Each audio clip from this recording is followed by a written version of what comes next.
الرحيم. لقد كان لكم في رسول الله أسوة حسنة.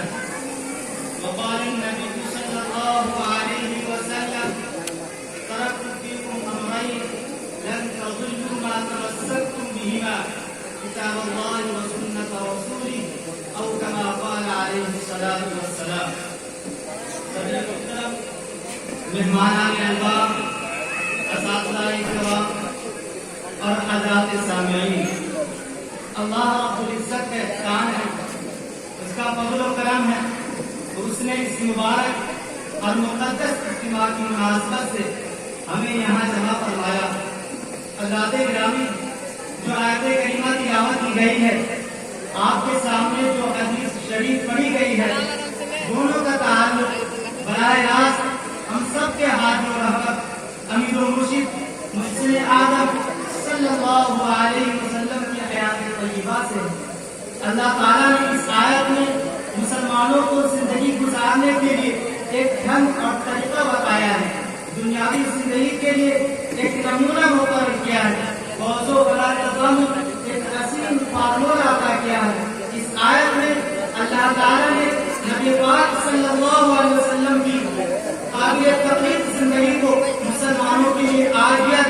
اور نمونہ بتایا ہے، اور اشارہ کر دیا گیا ہے کہ اے لوگوں، اگر کامیابی و کامیابی چاہتے ہو، تمہارے اندر ہدایت کی روشنی کی طرف ہے، امن و سلامتی کی خواہش ہے، طہارت و تقویٰ کی تمنا ہے، عزت و شرافت کی چاہت ہے، تو نبی پاک صلی اللہ علیہ وسلم کی روشن زندگی کو اپناؤ، حیات نبی کا کوشش کو اختیار کرو، آپ کے فرمان کو سینے سے لگاؤ، نبی پاک صلی اللہ علیہ وسلم کی تمام ارشادات کو آنکھوں میں بیٹھاؤ، اور سنت نبوی کو اپنی زندگی میں داخل کر کے ساری دنیا کے سامنے اعلان کر دو کہ خلاف راہ قدم در قدم جو بھی اٹھائے گا، کبھی رستہ نہ پائے گا، کبھی منزل نہ پائے گا.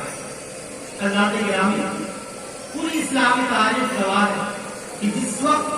آپ صلی اللہ علیہ وسلم اس دنیا میں آگے کھولی تو پوری دنیا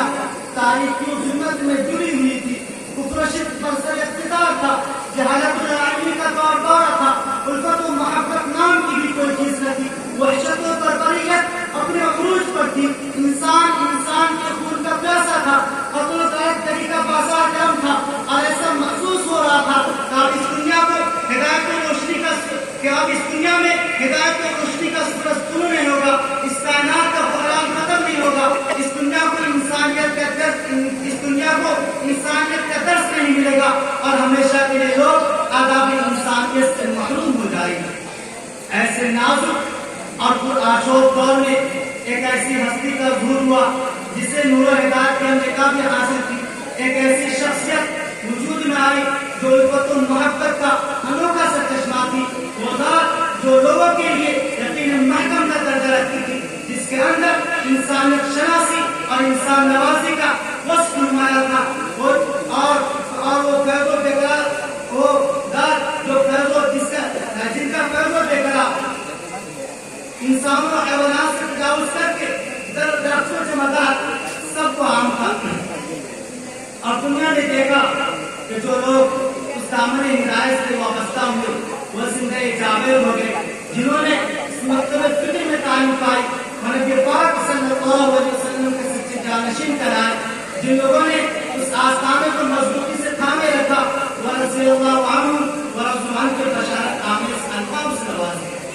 یہی وہ در تھا جسے پکڑنے کے بعد حضرت ابوبکر رضی اللہ عنہ صدیق کرائے. یہی وہ دربار تھا جہاں سب جھکانے کے بعد حضرت عمر رضی اللہ عنہ کو فاروق اعظم کا خطاب ملا. یہی وہ بارگاہ تھی جہاں سے حضرت عثمان رضی اللہ عنہ کو ذوالنورین کا لقب ملا. اور یہی وہ فوجی چھاؤنی تھی جس نے حضرت علی رضی اللہ عنہ کو اسد اللہ کے نام سے یاد کیا. اور ایسا کیوں نہیں ہوتا؟ اللہ نے تو آپ کو اسی کے لیے بھیجا ہی تھا. انسانوں کی رشد و ہدایت آپ کا مشن تھا، انسانیت سازی اور جال سازی آپ کا قدر امتیاز تھا. ایک موقع پر آپ نے ارشاد فرمایا بعثت لأتمم مکارم الاخلاق، کہ میں اخلاق کے محاسن اور اس کی خوبیوں کی تکمیل کے لیے اس دنیا میں آیا ہوں. اور قرآن کریم نے بھی آپ کے ہمدردی و انصاری، تواضع و انکساری کا نقشہ ان الفاظ میں کھینچا ہے، وَلَوْ كُنْتَ فَظًّا غَلِيظَ الْقَلْبِ لَانفَضُّوا مِنْ حَوْلِكَ، کہ اگر آپ بدخلق ہوتے، سخت دل ہوتے، مومنین آپ کو دربار آنے سے کٹ جاتے، ان کا آپ سے تعلق ختم ہو جاتا، لیکن اللہ نے تو آپ کو درست وفا کا فکر ابھی دار قربانی کا فکر بنا کر بھیجا۔ حضرات گرامی، اس دنیا کا دستور رہا ہے کہ جو بھی اس دنیا میں آیا ایک دن اسے جانا ہے۔ جس نے بھی یہاں آ کے بولی ایک دن اسے اس دنیا سے خوش ہو کر یہ دنیا چھوڑنی پڑے گی۔ اور ہمارا عقیدہ ہے کہ اللہ کے رسول علیہ السلام بھی انسان تھے، آپ کے اندر بھی بشریت کا عمل تھا،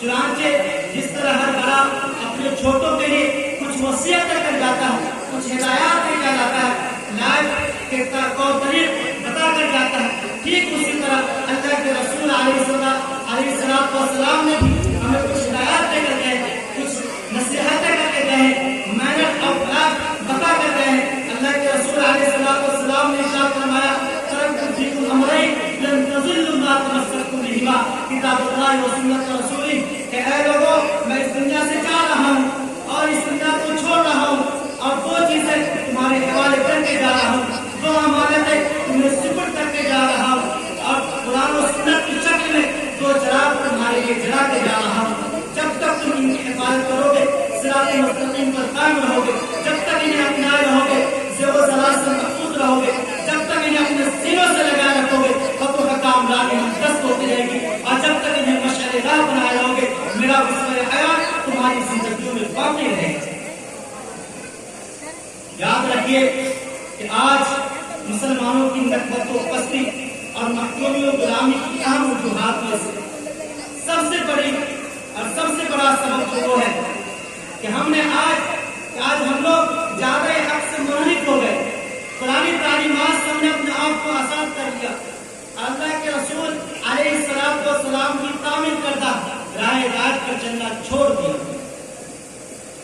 اسی لیے اگر ہم عروج چاہتے ہیں، ہم ترقی چاہتے ہیں، ہم چاہتے ہیں کہ ہماری شان و شوکت لوٹائے، ہمارا عروج جو زوال و انحطاط میں تبدیل ہو چکا ہے وہ پھر ملے، تو آج سے یاد کریں کہ دین کے خاطر ہم ہر پریشانی برداشت کریں گے، اس دنیا کے ہر چیلنج کا مقابلہ کریں گے، حفاظت اسلام کے لیے ہم اپنی جان کو دے دیں گے، لیکن نبی پاک صلی اللہ علیہ وسلم کے اسوہ حسنہ کو نہیں چھوڑیں گے۔ اگر ہم نے یہ عزم کر لیا اور پختہ عزم کر لیا تو انشاءاللہ ہمیں کامیابی ملے گی، اور ہماری جو شان تھی، ہماری جو شوکت تھی، ہمارا جو عروج تھا وہ پھر ہمیں ملے گا۔ میں انہی باتوں پر اپنی باتوں کو ختم کرتا ہوں اس شعر کے ساتھ کہ محمد سے وفا تو نے تو ہم تیرے ہیں، یہ جہاں چیز ہے کیا لوگ قلم تیرے ہیں، وآخر دعوانا ان الحمد للہ رب العالمین۔